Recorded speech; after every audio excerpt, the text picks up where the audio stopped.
atas waktunya di sela-sela kepadatan Kiai Imad.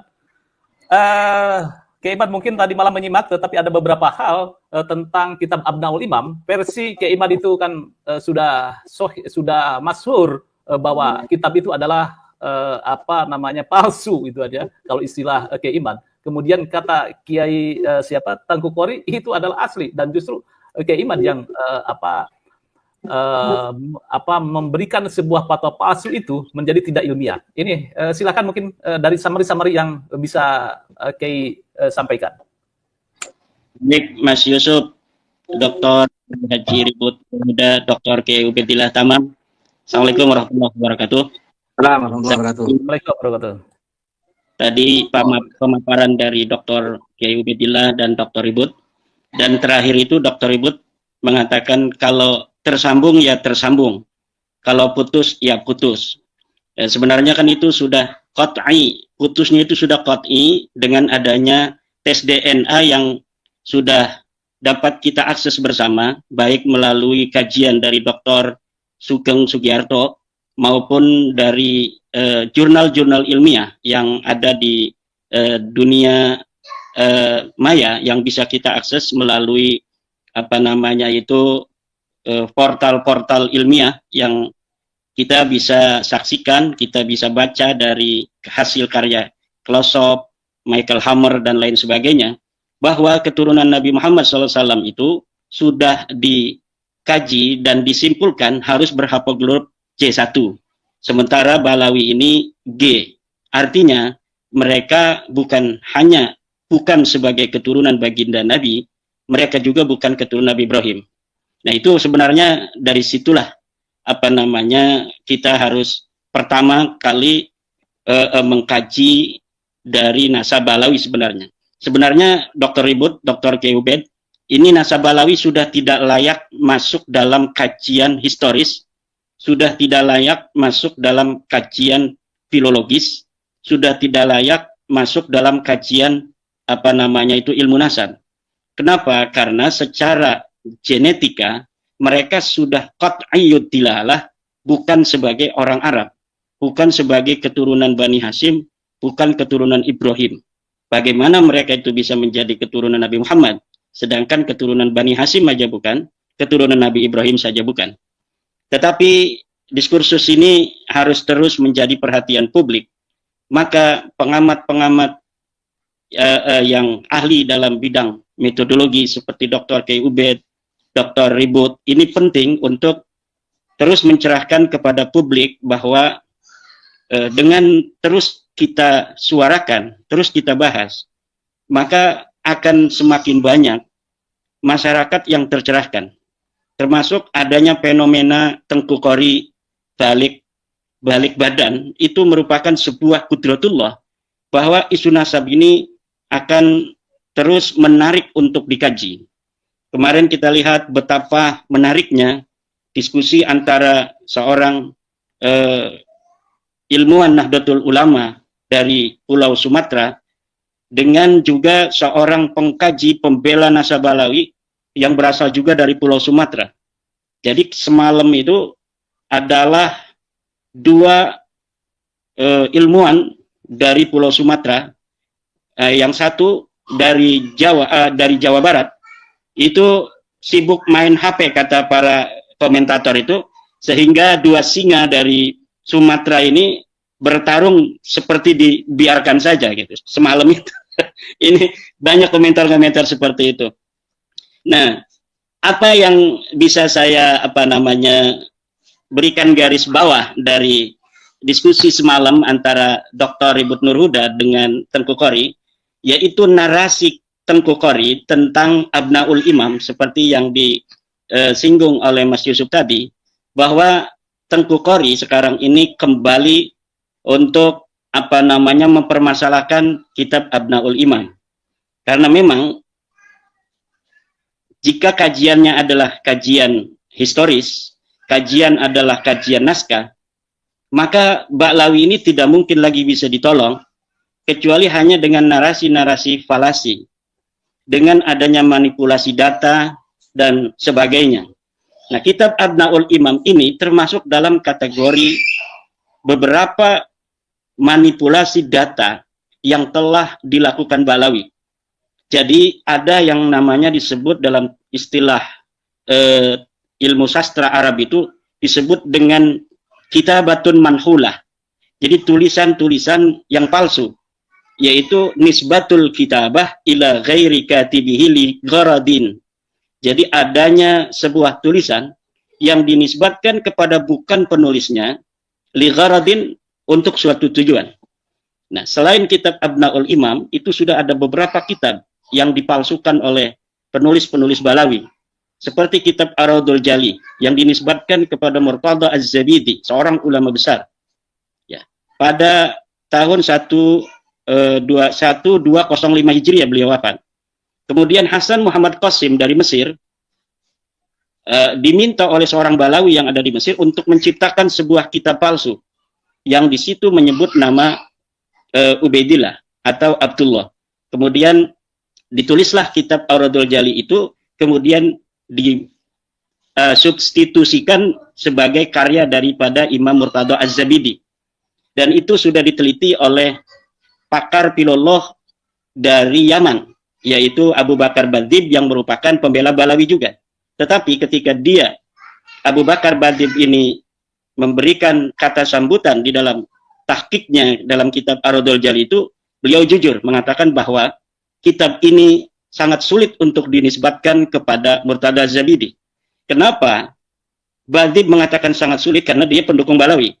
Kalau Imaduddin Usman mengatakan bahwa jelas-jelas kitab ini adalah kitab palsu yang dikarang oleh Hasan Muhammad Qasim 50 tahun yang lalu dari hari ini, kemudian diasosiasikan, disubstitusikan sebagai karya dari Murtada Az-Zabidi. Yang kedua adalah kitab Tarikh Sambal Hadramaut. Kitab Tarikh Sambal atau Tarikh Hadramaut yang dikarang katanya oleh seorang sosok yang bernama Sambal, Syekh Sambal, yang katanya dia hidup di abad ke-10 Hijriah. Tetapi ketika Serjen, seorang peneliti dari Barat, meneliti kitab ini, maka disimpulkan kitab ini adalah kitab palsu yang dikarang oleh sosok yang fiktif. Kemudian juga kitab Tarikh Ibnu Hisan. Ini Ibnu Hisan sosok yang historis. Dia hidup abad ke-9 Hijriah, menulis sebuah kitab sejarah, Tarikh Hadramaut Ibnu Hisan, kemudian hilang. Nah, setelah hilang diciptakan kembali oleh Muhammad Abdullah Al-Habsyi dengan di dalamnya menyebutkan Faqih Muqaddam. Nah, kemudian kitab itu menurut para peneliti di Yaman juga bahwa kitab ini tidak bisa dinisbatkan kepada Ibnu Hisan karena di dalamnya sudah ada interpolasi, penambahan-penambahan yang dilakukan oleh muhakkiknya, yaitu Abdullah Muhammad Al-Habsyi. Ya. Hal-hal yang semacam ini terjadi juga pada Abnaul Imam ini. Abnaul Imam ini jelas kitab palsu yang kepalsuannya sudah diteliti oleh para ulama ahli nasab. Misal, seorang peneliti nasab yang bernama Al-Qaraja dalam kitab Al-Kafil Muntakhab halaman 106 sudah mengatakan di dalam kitabnya Al-Kafil Muntakhab halaman 106 bahwa kitab Abnaul Imam adalah kitab yang termasuk dalam kategori manhulah. Kitab manhulah, pakai hak ya, manhulah, yaitu kitab yang palsu, kitab yang nisbatul kitabah ila ghairi qaili. Penisbatan sebuah kitab bukan kepada pengarangnya. Siapa pengarangnya? Pengarangnya ya Yusuf Jamalul Lail itu. Dia menarik-narik nama Abul Muammar Yahya Toba-Toba. Abul Muammar Yahya Toba-Toba itu memang seorang ulama dari kalangan Syiah. Dia mempunyai kitab yang namanya Syarhul Lumah Ibnul Jinni. Tetapi tidak mempunyai kitab yang namanya Abnaul Imam fi Misr wa Syam. Dari mana keterangan itu? Silahkan buka kitab Al-Kuna wal Alqab karya Syekh Abbas Al-Qummi juz 2 halaman 133. Kemudian buka juga kitab Mu'jamul Mu'allifin Umar Ridha Kahalah juz 13 halaman 226. Buka juga kitab ketiga Hadiyatul Arifin juz 2 halaman 519. Keempat, buka juga kitab Al-A'lam juz 8 halaman 164. Di dalam kitab-kitab yang saya sebutkan tadi, biografi dari seorang Abul Muammar Yahya itu lengkap. Dia punya kitab apa, dia hidup kapan, kemudian punyakah dia kitab yang bernama Abnaul Imam? Tidak ada. Tidak ada berita seorang Abul Muammar Yahya bin Toba mempunyai kitab yang bernama Kitab Abnaul Imam fi Misra wa Syam. Nah, kalau misalnya pembela Balawi ingin menjadikan Abnaul Imam ini menjadi salah satu maraji', maka silahkan buktikan bahwa kitab Abnaul Imam ini memang dikarang oleh Abul Muammar. Mana manuskrip aslinya yang di mana di situ dikatakan Abul Muammar adalah sebagai penulis kitab ini? Tidak ada. Di dalam versi cetak kitab Abnaul Imam, memang itu diberikan beberapa lembar contoh-contoh bahwa manuskripnya ada dipegang oleh pentahkik. Dan ini contoh-contoh manuskripnya. Diberikan 2 lembar atau 3 lembar. Tetapi saya melihat cara menulisnya itu cara menulis yang baru. Walaupun dia legok-legokan seperti gaya khot-khot dari masa lalu. Kenapa? Karena memang praktik-praktik manipulatif dari kaum Ba'alawi ini, algoritmanya ini saya sudah tahu. Dari versi pentahkikan, dari bagaimana kitab-kitab manuskrip yang tidak dicetak, kemudian dijadikan maraji dalam perdebatan, hanya nama, ada yang seperti itu. Ada juga manuskrip yang diberikan kepada halayak, seperti manuskrip Al-Jawharus Safaf, karya Al-Khatib. Nah, tetapi sebelumnya, mereka itu harus memalsukan sebuah kitab masa lalu, seorang ulama terkenal, Qiladatun Nahar misalnya. Kemudian Qiladatun Nahar ini banyak mengutip kitab Al-Jawharus Safaf ini. Seakan-akan kitab Al-Jawharus Safaf karya Al-Khatib betul-betul pernah ada di masa lalu. Nah, jadi praktik-praktik manipulatif semacam itu, algoritmanya sudah nyata, terang benderang. Bahkan, seorang Ba'dzib yang hari ini masih hidup, kalau misalnya Ba'lawi itu betul-betul mau membuktikan kebenaran nasabnya berdasarkan kebenaran, maka seorang Ba'dzib yang sering datang ke Indonesia itu akan dipakai oleh Rabita Alawiyah untuk melawan saya. Dan saya yakin Ba'dzib tidak mau. Karena Ba'dzib lah yang mengatakan Salim bin Jin dan ini terkena penyakit melankolia, yang mengarang beberapa kitab-kitab yang diasosiasikan sebagai karangan abad ke-7 Hijriah oleh Ali bin Jadid, kitab nasab, kitab hadis, Al-Arba'un, kitab Al-Mawahib gitu. Tetapi ditulis oleh Salim bin Jindan. Kemudian diasosiasikan ulama masa lalu, tetapi kitab-kitab ini belum dicetak. Tetapi Rumel Abbas telah memberikan beberapa fotonya ketika di Rabita Alwiyah itu. Jadi sangat ketinggalan zaman apabila pembela Balawi semacam Tengku itu kembali menjadikan kitab Abnaul Imam ini sebagai sebuah dalil hujjah ketersambungan nasab Balawi. Karena jelas kitab ini kitab manhulah. Lihat di dalam kitab Al-Kafil Muntakhab, Al-Qaraja telah mengatakan kitab Abnaul Imam ini manhulah, kitab palsu yang diasosiasikan kepada ulama masa lalu yang dikarang di hari ini oleh Yusuf Jamalul Lail. Yusuf Jamalul Lail ini di Riyadh adanya. Dia baru meninggal 3 tahun yang lalu pada bulan Ramadan. Jadi Ramadan ini sudah 3 tahun. 1443 Hijriah dia meninggal. Hari ini 1446 Hijriah. Jadi ini sudah 3 tahun. Di manakah manuskrip Abnaul Imam setelah seorang Yusuf Jamalul Lail itu wafat? Tidak akan pernah ada yang bisa untuk menunjukkannya. Kenapa? Karena memang manuskrip itu tidak pernah ada. Itu tentang Abnaul Imam. Kemarin juga Tengku itu berusaha membongkar kekokohan Syajarah Al-Mubarakah dengan narasi falasi bahwa di dalam kitab Syajarah Mubarakah Syekh atau Imam Fakhruddin Ar-Razi mengatakan dia memberikan kitab ini mengijazahkan kepada Syaraf Shah. Kata Tengku, Syaraf Shah ini adalah orang yang hidup di abad ke-8. Bagaimana seorang yang hidup di abad ke-8 diberikan ijazah oleh seorang yang hidup di abad ke-6, 579 Hijriah, dikarang itu Sajarah Mubarakah, dan wafat 604 Hijriah.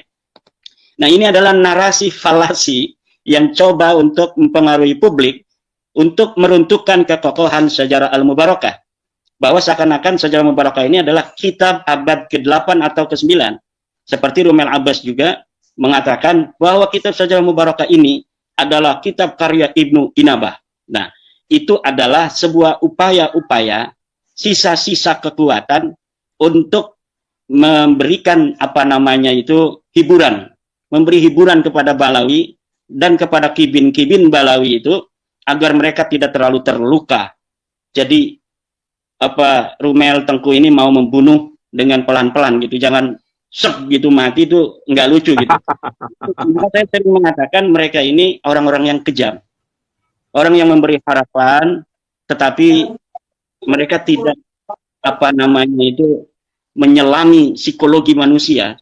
Ketika seorang istri diiming-imingi akan diberikan kalung gitu, kemudian ketika menagih diomong lagi, insya Allah sebentar lagi abang ini bisnisnya mau meledak, sebentar lagi pada suka ini akan dapat hadiah 500 juta, nanti kita akan belikan. Nah, terus saja begitu sampai harapan tidak pernah mati, tetapi selalu sedih karena setiap malam membayangkan kalung itu akan tiba. Begitulah Ba'lawi dan kibin-kibin itu dipermainkan oleh pembela-pembela yang mencari keuntungan agar mereka bisa untuk mendapatkan donasi dan lain sebagainya, seakan-akan mau mencari sesuatu yang bisa menyelamatkan mereka yang sudah koti ini, putus ini. Yang harus dilakukan menurut saya, Kiai Ubed, adalah membaca hijib-hijib As-Sakron untuk merubah DNA mereka dari G menjadi DNA J1. Baru itu akan menyelamatkan. Kenapa? Masa ini masa modern. Jikapun mereka sanggup untuk mencari seorang ahli pemalsu manuskrip, baik dari sisi teks maupun dari sisi media teks, kertas yang memang setelah diuji itu masa lalu, tetapi mereka tidak akan bisa untuk merubah DNA mereka. Hari ini, siapa orang yang mengaku keturunan Nabi, namun haplogrupnya bukan J1, haplogrupnya L, atau haplogrupnya adalah G, maka mustahil dia keturunan Nabi, dan siapa yang mempercayainya adalah orang-orang yang berdosa yang harus bertobat kepada Allah Subhanahu wa Ta'ala. Nah, itu. Nah, bagaimana tentang syaraf sah itu? Nah, ini saya sampai terbawa emosi. Saya ngelihat Kiai Ubed ini kan suka bersedih gitu ya. Jadi saya kebawa oleh amat dari Bani Mutamakin, sehingga saya terbawa emosi juga itu. Nah, ini tentang syaraf sah itu bagaimana? Syaraf sah itu betul-betul orang yang ada di abad ke-6 Hijriah. Bagaimana saya dapat membuktikan bahwa syaraf sah yang ditulis oleh seorang yang bernama Imam Fakhruddin Ar-Razi dalam kitab Sajarah Mubarakahnya, bahwa dia adalah orang yang betul-betul hidup di abad ke-6, silakan lihat kitab Umdatul Talib Al-Kubra halaman 225. Di dalam kitab Umdatul Talib Al-Kubra itu sudah ditulis silsilah dari syaraf sah. Dia adalah keturunan Nabi Muhammad SAW yang ke-17, ke-18. Ke-18 dari Ali Al-Uraidi. Kitab Umdatul Talib halaman 226. Nah, siapa Imam Fakhruddin Ar-Razi? Imam Fakhruddin Ar-Razi adalah keturunan Abu Bakar Siddiq ke-16. Jadi generasi dari Ali bin Abi Thalib yang ke-17 atau Nabi yang ke-18 itu masih bisa untuk bertemu dengan generasi yang sesudahnya. Saya misalnya generasi yang ke-10, dari kakek ke-10 saya. Anak saya itu yang bertemu saya kan generasi yang ke-11. Jadi orang yang masih berbeda satu generasi, dua generasi, itu masih bisa bertemu. Memang saya tidak bisa untuk mencari wafat pasti kapan tahun syaraf sah itu. Tetapi dari sisi silsilah itu dapat dibuktikan bahwa syaraf sah adalah keturunan ke-17 dari Sayyidina Ali, sedangkan Fakhruddin Ar-Razi adalah keturunan yang ke-16 daripada Abu Bakar As-Siddiq. Abu Bakar As-Siddiq dulu dengan Sayyidina Ali bertemu, kemudian keturunannya ke bawah Imam Fakhruddin Ar-Razi, keturunan ke-6 dari Abu Bakar Siddiq bertemu dengan keturunan Sayyidina Ali yang ke-17. Jadi ini matching kan? Jadi tidak bisa itu Tengku menggunakan apa namanya itu narasi palasi untuk membuat orang ragu terhadap kekokohan Syajarah Mubarakah. Beda Syajarah Mubarakah dengan Abnaul Imam itu. Abnaul Imam itu manuskripnya hanya dimiliki oleh Balawi sendiri. Yusuf Jamaluddin ini seorang Balawi. Dia menemukan kitab katanya sendiri, katanya dari seorang Al-Warraq dari Aleppo, dari Halab gitu kan. Tanpa ada orang yang bisa untuk mengakses di mana kita kalau mau melihat manuskripnya. Berbeda dengan Syajarah Mubarakah, manuskripnya independen. Ada di perpustakaan Masjid Jami di Sultan yang ada di Turki. Nomornya tercatat, kapan kita bisa melihat itu tidak bayar lagi, paling kita naik kapal saja ke sana, sampai sana kita masuk, tinggal daftar, dan siapa saja bisa untuk memverifikasi, betul apa tidak ada manuskrip Syajarah Mubarakah itu di Turki. Semua bisa.